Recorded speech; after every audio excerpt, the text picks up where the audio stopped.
Since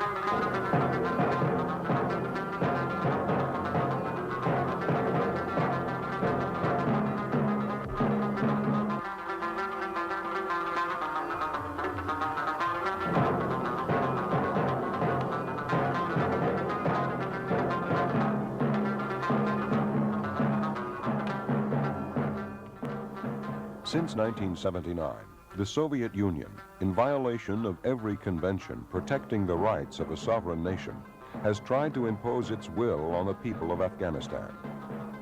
Despite the death and destruction brought by the Soviets, the Afghan struggle for freedom continues.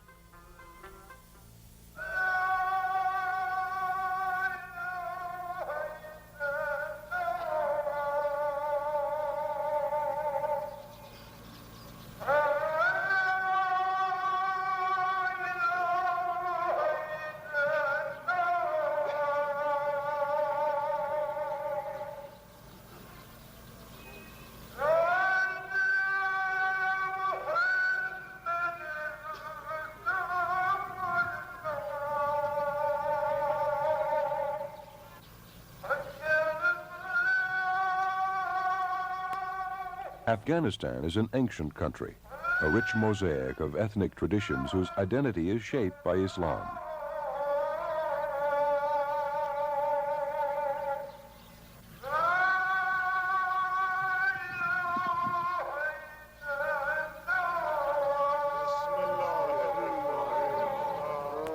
Geography has placed it at a crossroads of trade, and throughout the 19th century, it was the object of imperialist rivalries. Since modern times, Afghanistan has outlined a careful policy of non-alignment and has maintained peaceful relations with its neighbor to the north. For years, Afghanistan accepted development aid from the Soviet Union to upgrade its agrarian economy. A network of modern roads was built to link its major cities to the Soviet border. This aid, however, was not without its consequences. Only years later did this become obvious.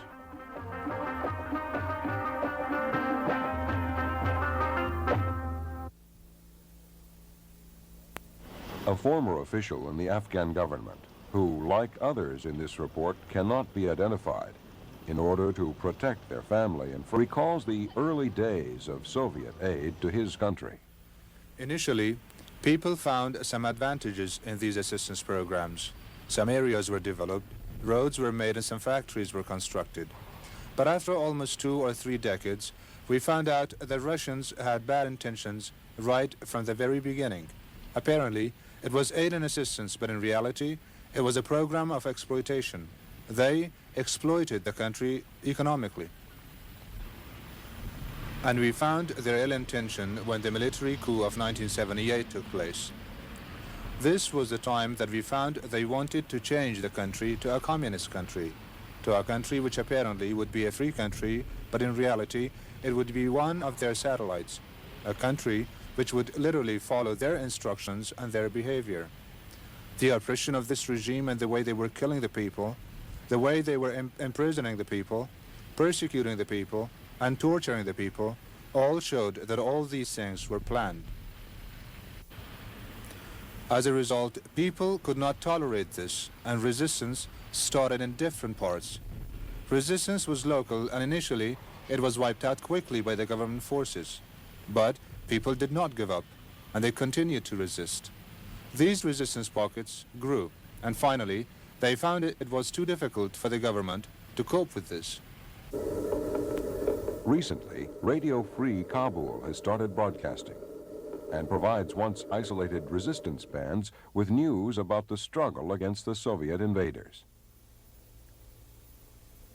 One of the founders of this clandestine radio service is Vladimir Bukovsky, Soviet emigre and essayist, who has followed closely recent events in both his country and Afghanistan. What actually happened with the Afghanistan and the Soviet involvement there is very typical of the Soviet pattern of international relations. No matter how friendly is the neighboring country, they still work internally, subverting it, placing more support at one part of political spectrum to the disadvantage of another spectrum. They can't help it that the usual way. I mean, they're committed to support so-called progressive forces, the forces of liberation. But then the next thing happens. It appears that this particular political group is not popular in their own country. And the only way to keep it in power is by a very strong supply of the external forces from the Soviet Union. When it looked as though the communist government of President Amin might prove unreliable or be deposed, the Soviets moved. In late December 1979, in their greatest show of force since the Soviet invasion of Czechoslovakia, they airlifted thousands of soldiers into the Kabul area and moved tens of thousands more overland across the border into northern Afghanistan.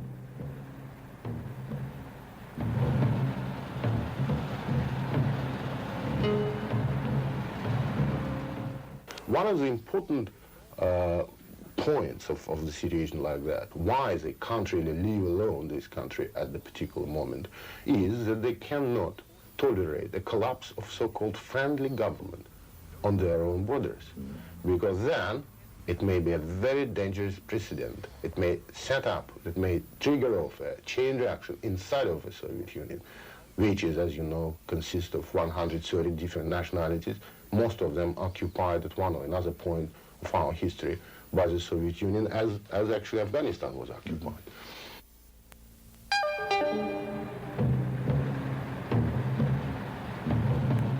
4 days after the Soviet invasion began, a radio message, supposedly from Radio Kabul, but actually from Radio Tashkent in the Soviet Union, announced that Hafizullah Amin had been sentenced to death and that Babrak Karmal, then actually in the Soviet Union, had been unanimously elected as the new president.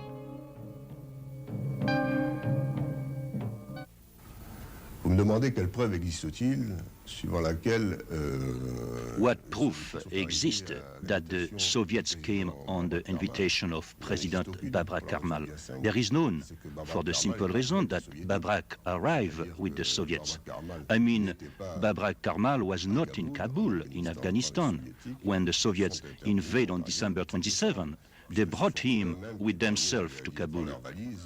He was brought the very next day after Amin's assassination. Right after that, and within the next hour practically, the airlift between the Soviet Union and Afghanistan start to intensify. So there is no evidence that Babrak called for help, since he was brought, I repeat, brought by the Soviets themselves. The Russian invasion of Afghanistan had big impact on the attitude of the developing countries in Third World against Russia. And for years, they were preaching that they were supporting developing countries, supporting them to maintain their freedom, and they just want to help them. But when they invaded Afghanistan, people found that Russia is not a reliable friend. It is difficult to rely on Russians. The same way they invaded Afghanistan, they could invade their country also. The world simply could not stand by and permit the Soviet Union to commit this act of aggression with impunity. 50 nations petitioned the United Nations to condemn the USSR and to demand the immediate withdrawal of all Soviet troops from Afghanistan. Actually, the Soviet invasion does not represent anything but imperialist expansion, aimed at establishing and consolidating a communist rule against the will of the peaceful Muslim Afghan people. No words, therefore, which I shall say today can fully convey the deep sense of disappointment and disillusion which the government and people of Nigeria felt when they heard the news of Soviet armed intervention in Afghanistan, a third world developing non-aligned country which posed no immediate threat to the peace and security of the Soviet Union. The countries of the Third World and the developing nations had believed perhaps optimistically, that the time had passed when the major powers would send their soldiers and tanks into small countries, and that warlike aggression had been ruled out as legitimate conduct in international life. But they were mistaken. A recorded vote has been Most third world nations stated unequivocal opposition to Soviet aggression in Afghanistan. The final vote on the resolution calling for Soviet troop withdrawal was an overwhelming 104 in favor and 18 against. 18. Again, at meetings of the 42-nation Islamic Conference, strong condemnation of the Soviet Union was virtually unanimous and called for the complete withdrawal of Soviet troops. Again in November 1981, the non-aligned nations sponsored a resolution in the United Nations General Assembly calling upon the Soviet Union to stop its aggression against the people of Afghanistan. The foreign minister of Malaysia stated that what was happening in Afghanistan was a cause for concern to us all. Particularly the small developing nations who are anxious to free ourselves from external power domination and influence and consolidate our hard-won independence on the basis of the policy of non-alignment.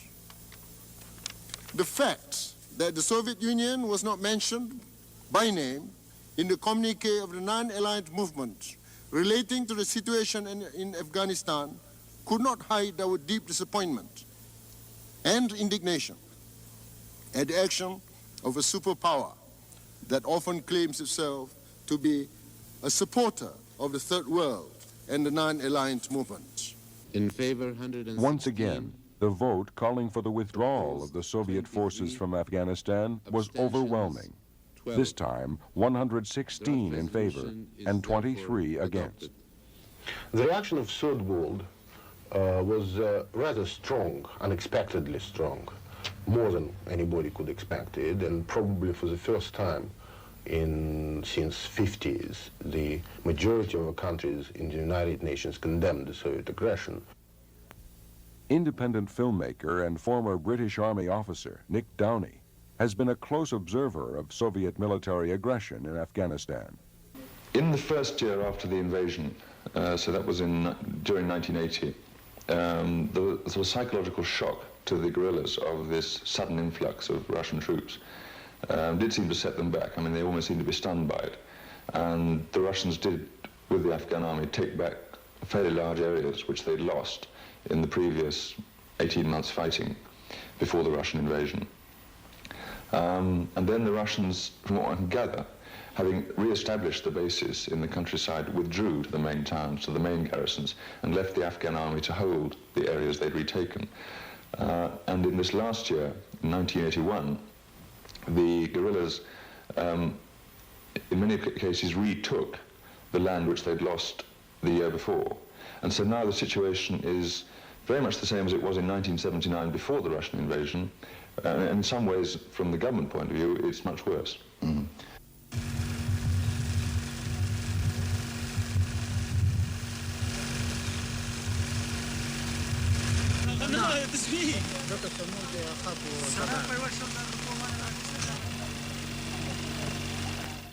Michael Berry, a representative of the International Federation for Human Rights, a Paris-based lawyers organization, has spent almost 10 years in Afghanistan.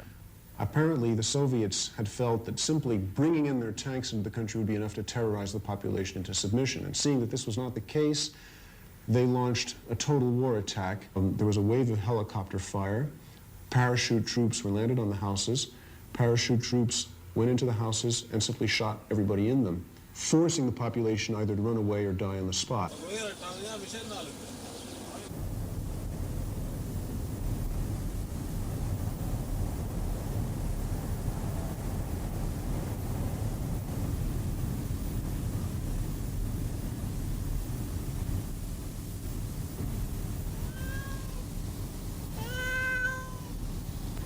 Christian Science Monitor correspondent Edward Girardet has made several trips inside Afghanistan. and has written extensively about the refugee camps. I visited numerous camps along the Pakistan-Afghan border. There are now an estimated 2.5 million refugees, legal refugees, inside Pakistan, and they're still coming over. The guerrillas leave their families in Pakistan, and then groups go back inside, maybe to fight 3, 4, 5, 10 weeks, whatever it be, also to collect supplies. But I think also they are justified in bringing their families because there's been a lot of bombing going on of villages. And in some parts, they just cannot survive. The farms have been destroyed, their food storages have been destroyed. And I think this is one tactic of the Soviets to destroy food, to try and burn the crops just before harvest time. And so, of course, what are these people going to live on? They have to leave the country. And I think this, of course, serves the purposes of the Soviet Union to try and remove people from certain areas so as to reduce the resistance or the ability of the locals to support the resistance. Elsewhere, the Soviets are seeding the country with mines which not only hurt children, especially, who have trouble identifying these objects which blend very well with the terrain, but also these mines are destroying the flocks. The goats, the sheep, the cattle are walking on these mines and blowing up on them. So through a combination of starvation tactics, bombing, wholesale attacks of villages, they will keep the pressure on a particular village so hot that they will force the population to flee.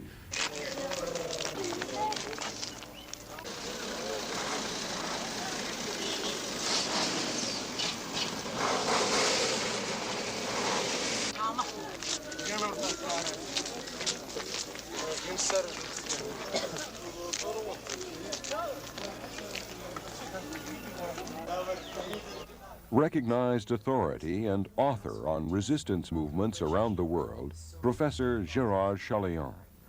Well, the main tactic is, of course, to remain in the cities, to hold them tightly, to create law and order, especially in Kabul, and also to control communications. They do that essentially with tanks. If they are attacked, they send immediately their helicopters, and their losses are moderate. On the other hand, they really are not controlling the country. It's a big country, populated by at least 15 million people. There are around 90,000 Soviet troops, which is not enough to control a country of 50 million people, which is big like France. And I think their choice is politically at this stage and militarily to keep a low profile, to make hit-and-run big operations wherever the Mujahideen are too strong, for instance, in provinces like Kunar, in the valley of Panjshir, not far from Kabul, or in the city of Kandahar.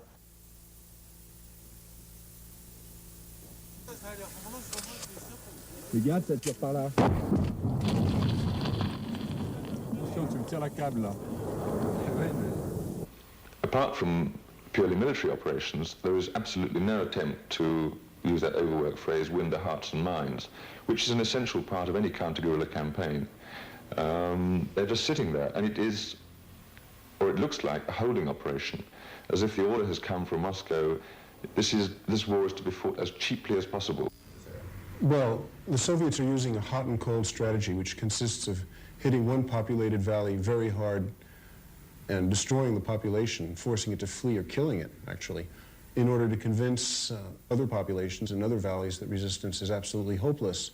And because the Soviets so far have not been able to convince the population of the hopelessness of any resistance, they have been forced to rely increasingly on such terror tactics.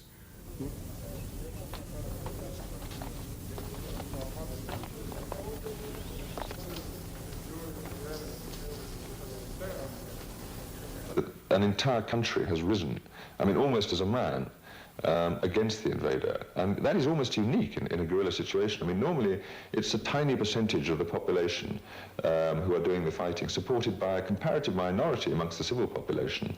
Whereas in Afghanistan, you have 17 to 20 million, whatever the population is, no one quite knows, 17 to 20 million people have risen as one group. The fact that they're not organized is what holds them back. Were they organized, were they disciplined and trained, no power on earth could hold them down. In the Valley of Panjshir, there is some organization going on. There are small units, better organized, more efficient as far as insurgency is concerned, better disciplined, something which is not that easy with Afghans, who are traditional warriors. And this is changing.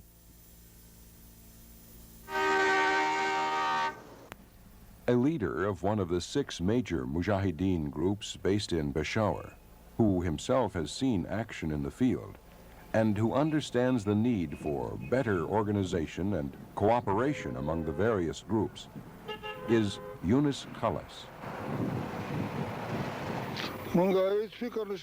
I don't think that the unification of the Afghan factions is impossible. We are fighting the same enemy. All the Muslims are fighting the Russians. Unity is sought by all the groups, and in fact, we are fighting the same enemy. Young Mujahideen from different parties are fighting in different parts of the country, and all the Muslims are with us. Nobody is waiting for the other ones to be the first to fight.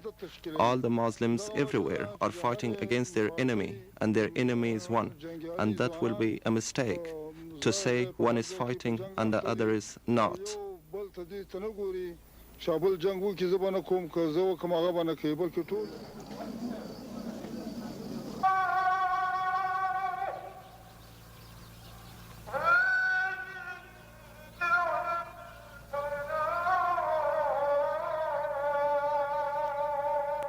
To most Afghans, to be a communist is to be against Islam.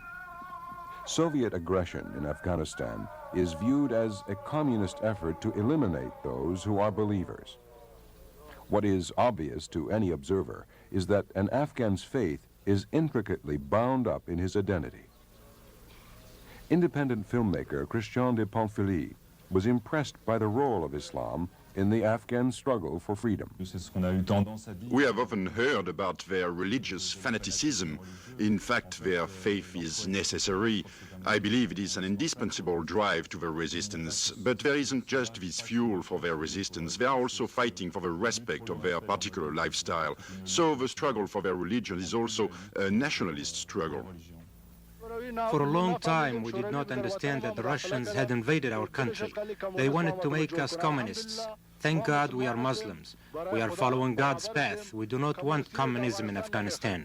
We want a true Islamic Republic in Afghanistan. Well, the role of Islam, first of all, is identity. You are a Muslim just like you are an Afghan. I would make a parallel easy to understand for Westerners. It's a bit like the role of the Catholic Church in Poland. You are a Polish, you're a Pole, and you're a Catholic. Being a Catholic and a Pole means that you're not Russian and Orthodox, or you're not a Protestant and German. It's the same thing with the Afghans. I mean, the religion is part of their own identity, it's part of their way of living, it's part of themselves. When we asked Commander Massoud, the man in charge of the military in the Panjshir Valley, how, by what miracle, his 5,000 men with only 500 weapons could manage to hold in check the army, which is supposed to be the most powerful in the world, the Red Army, the first answer he gave us was the Mujahideen were believers, that they fight a holy war, and that if they die, they inherit the garden of God. And an eminently Islamic answer, one must remember. But the second part of his answer was the nature of the countryside was responsible. It is a fact that a large part of Afghanistan consists of mountains, and that, by definition, these mountains are very difficult to occupy.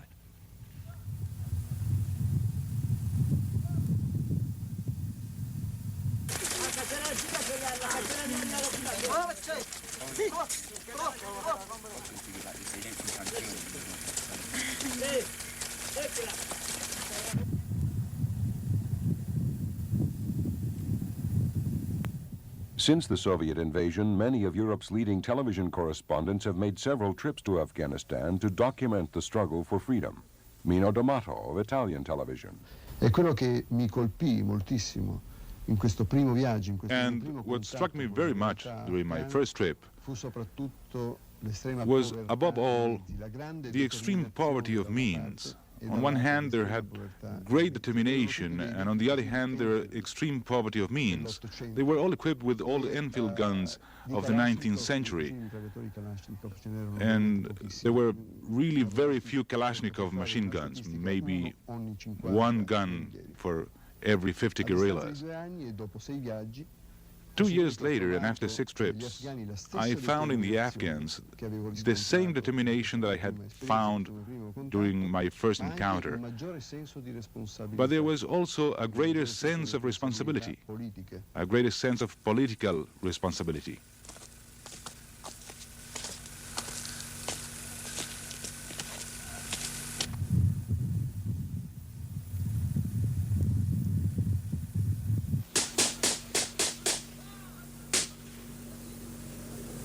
Naturalmente la situazione è migliorata. Of course, the situation has been improving during the last 2 years. The freedom fighters are better equipped, but the fight is still uneven. And one of their major difficulties is, indeed, to be able to defend themselves against the attack of these gunships, the Russian attack helicopters, which are armored, equipped with very sophisticated equipment and electronic devices to locate men, as well as bombing and laser-guided weapons.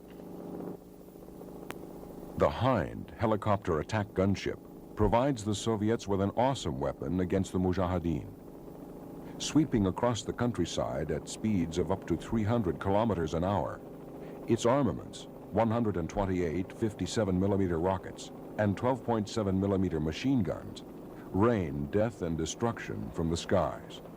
Another television correspondent who has filmed several military operations in this war is French television's Jean Bertolino. Les armes que possèdent les Afghans ne proviennent. The weapons used by the Afghans do not come from the States nor from China, for the most part. Most of the weapons held by the Mujahideen, that is to say the Afghan freedom fighters, are weapons which were garnered in the course of operations. First of all, there are an incredible number of desertions in the Afghan army. Don't forget that since the Soviet invasion, a great many Afghan army units, along with the weapons and equipment, have defected to join the resistance. So it is mostly these weapons which the Afghans are using. But there are a lot of Afghan deserters. This comes by the fact that this is not a popular war at all. Most people in the Afghan army have families who are against the regime. There is no motivation to fight. The Mujahideen are all over the country. They are numerous. They have the backing of the population, and it's not really motivating for an army to be fighting against its own people. I think that's the main reason of those desertions. Mujahideen tactics have improved to the point where even the cities are no longer totally secure for Soviet troops. Kandahar, a major Afghan city, has changed hands several times. The Afghan guerrillas are now able to infiltrate the Soviet camps in the city. They are capable of launching attacks on the Soviets and then fleeing, the technique of hit and run. However, attacking the Soviet camps is somewhat like stabbing a dragon's tail. A deluge of metal and fire bursts up around you. Un déluge de fer et de feu qui se déclenche autour de vous.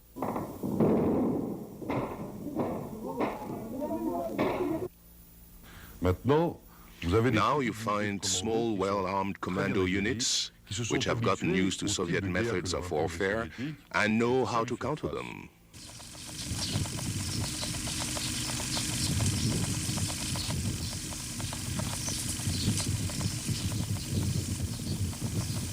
Un exemple, Let me give you an example. Last year, when helicopters were flying overhead, the Afghans were paralyzed with fear. They were afraid of these helicopters against which they were unequipped to fight. Today, they know exactly how to gauge the threat of a helicopter. They know how to evaluate its potential danger according to its distance and altitude. They know that at a certain altitude, it's not dangerous, but that at a lower altitude, it becomes dangerous. Therefore, they know exactly how to position themselves. One of the young mujahideen who has experienced urban guerrilla warfare firsthand is codenamed Suleiman.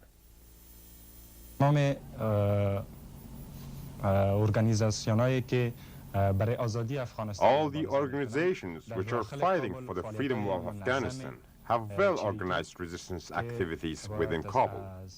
The objective of all these activities is to assassinate the Russian officers and members of the Communist Party of Afghanistan. That is to say, members of the Khalq and Parcham factions, and to eliminate all those who work against the people of Afghanistan.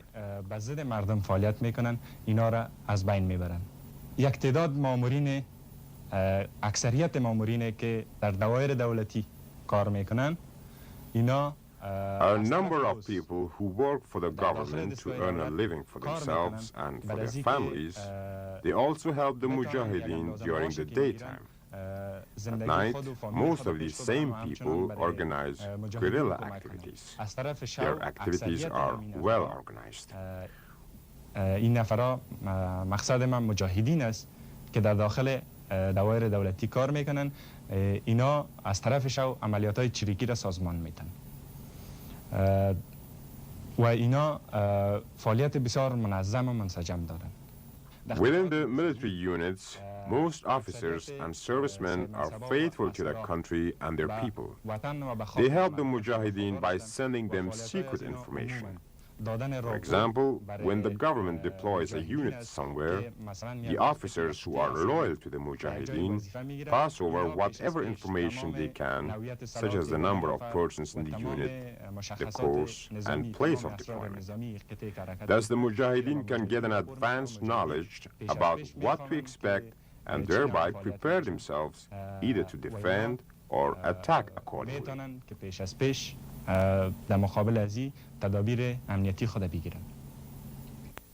For the Soviet troops, explanations of their mission in Afghanistan are minimal and often confusing to the young recruits.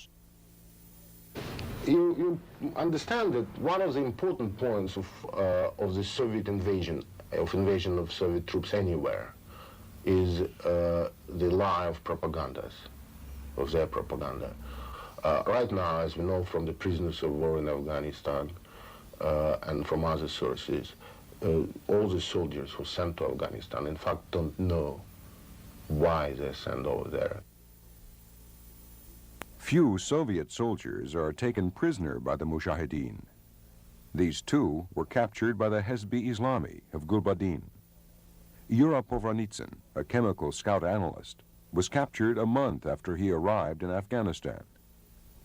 Recently, a freelance journalist was able to interview Yura and his countryman, Muhammad Kuli, a Soviet Turkoman from a collective farm in the village of Bashir. Soviet soldiers think that they are liberating Afghanistan from possible Chinese invaders. We came to Afghanistan. The officers told us that we were sent by the Soviet government to Afghanistan to protect it from Chinese and American soldiers. As much as I have been around Afghanistan, as long as I have been here, I haven't met a single Chinese or American soldier. The main thing is that this war is senseless. They should withdraw the army from Afghanistan.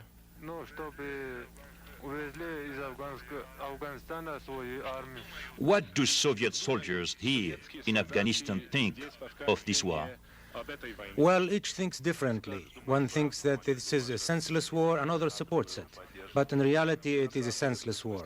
The Russian soldier has become a barbarian here. He becomes more and more brutal. Some soldiers, especially those who go on reconnaissance, they rob homes, kill women, children, and rape them. Yes, there was a case when soldiers went into a house, killed the father, an old man, killed the old mother, and raped a 13-year-old girl, and then killed her so that she wouldn't tell anyone. چون شما خودتان خبر دارین که حکومت دست نشانده شوروی در افغانستان به صورت یک گودی و بازیچه است. You are aware that the government in Kabul is first a puppet and toy of the Soviet Union. Therefore, all the actions performed within Kabul or Afghanistan are wholly directed by the KGB. But whatever they do, such as destroying, burning, killing, looting of the houses and villages in the countryside, they put the blame on the Mujahideen. In Kabul, the Afghan Secret Service and security police usually keep 15 or 20 Afghans under very severe inhuman conditions in small rooms, and they torture them by electric shocks, beatings, etc. It is difficult for me to describe all of what they do, and it would be hard for others to listen to such acts of savagery. For example, I know an Afghan compatriot who worked very hard for freedom of his beloved country. He was caught by the Afghan and Soviet officers, and they gave him so many electric shocks that half of his body was paralyzed. آزادی افغانستان مبارزه میکرد. این به دست روسا و به دست مزدورای داخلی از این افتادک و این را از بس که برق دادن و شکنجه دادن یک دست و یک پای از این فلج شده. Ordinary people are very much strongly opposing to this war, much more than I expected, for example. And now I can understand why, I can assess why, because the majority of people realize that there is no whatsoever the national interest in Afghanistan for us. There are no the interests of that type. Moreover, the war is total waste. It costs us dearly, both in terms of resources and in terms of human lives. And there is no sense in this war whatsoever. That's absolutely general feeling in the country. There are several examples of open political outbursts of feelings in Central Asia, in Kazakhstan last year, in some other areas against this war.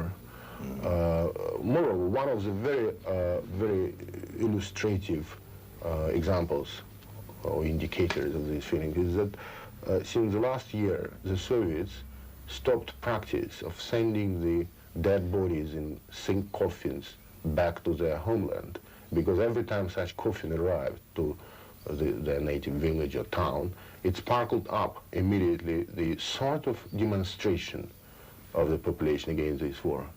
And because of that, this practice was stopped, and the corpses are buried now in Afghanistan. Since the Soviet invasion, the few Afghan doctors serving the rural population have fled. Healthcare services for those who have stayed behind is maintained by volunteer medical teams, mostly French, such as Médecins Sans Frontières and Aide Médicale Internationale. In the 2 years since these medical teams have been serving in Afghanistan, they have observed the evolution of Soviet tactics against the civilian population. Dr. Claude Maluret of Médecins Sans Frontières spoke of what the medical teams have witnessed. And now we are witnessing a third phase in the war crimes, and that is the bombing of hospitals. Our hospitals have been purposely destroyed during the last few weeks. Here you can see the hospital of Chowri with its buildings before the Soviet helicopters arrived. The bombings lasted a few minutes, and at the end of those few minutes, here is what's left of the hospital. This photograph also explains something else.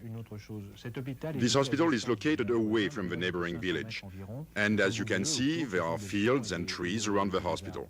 The hospital was destroyed on purpose, and the trees were not even touched. The helicopters only went after the hospital. The same thing happened in the Panjshir Valley, where the international medical aid is working. One of the doctors with international medical aid spoke of her experiences inside Afghanistan. We witnessed the second bombing, which was quite awful. It happened in the beginning of November. The bombing was specifically aimed at our hospital on the day we had planned to leave.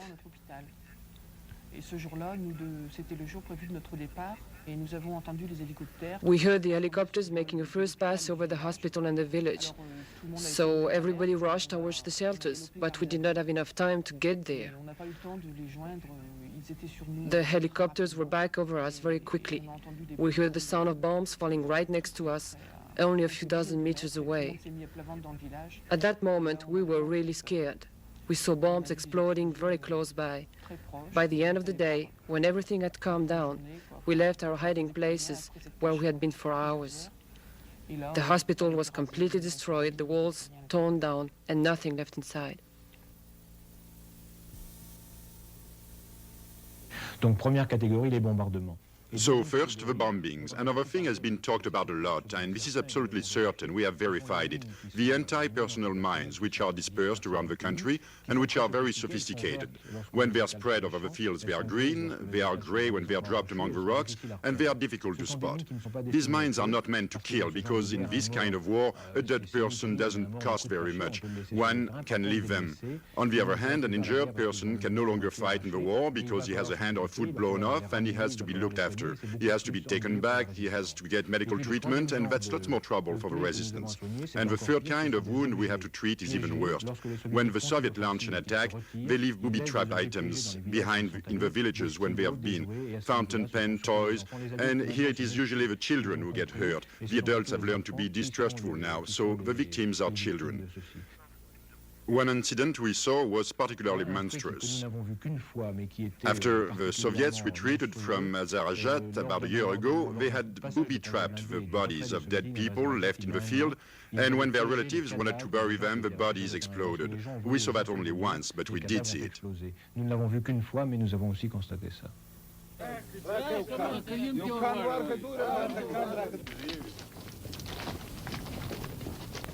The medical teams endure the same harsh living conditions as the Mujahideen as they climb through steep mountain gorges seeded with anti-personnel mines. In such an environment, the doctors must respond as best they can to whatever emergency. We had been walking since 5 o'clock in the morning and were about to stop for a break when suddenly we heard an explosion. We all ran and hid behind the rocks, thinking it was a helicopter raid. And then there was just silence. We finally came out from behind the rocks to see what happened. There, we saw Mujahideen crawling toward us on all fours. His foot had been blown off. We later learned from the leader of the caravan that the Russians had previously dropped anti-personnel mines by parachute. Well, we cut off his foot right there. If we had not amputated, gangrene might have spread and would certainly have meant death for him. So we cut off his foot right there with the limited means available. It was certainly very painful for him, but he never moaned. It was a very moving experience for all of us. Resistance to the Soviet invasion has marshaled the energies of a whole population.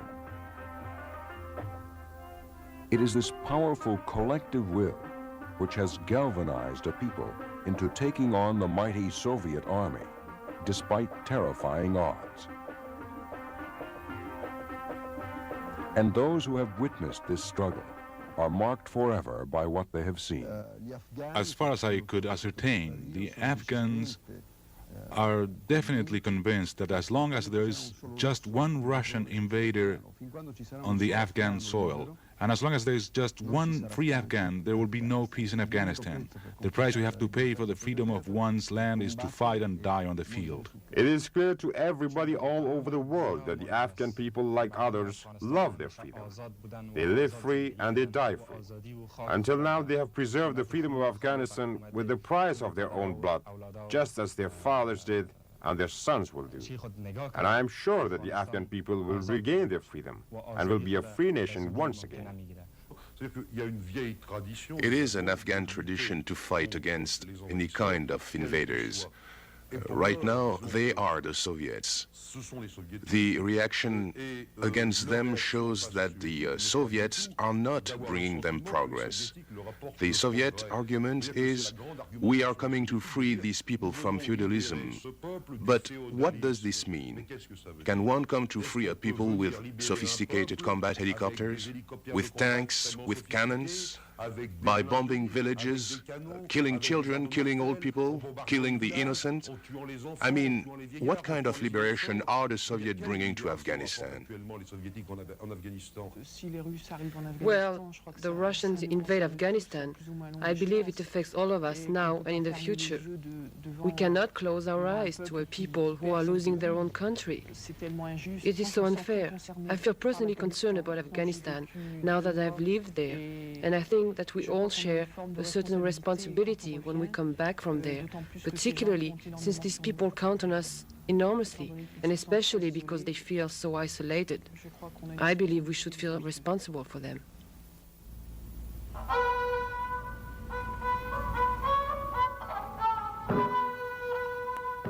The trauma of this war has left its mark on the children who have suffered most. The drawings of a 13-year-old Afghan refugee reflect her own emotional experiences.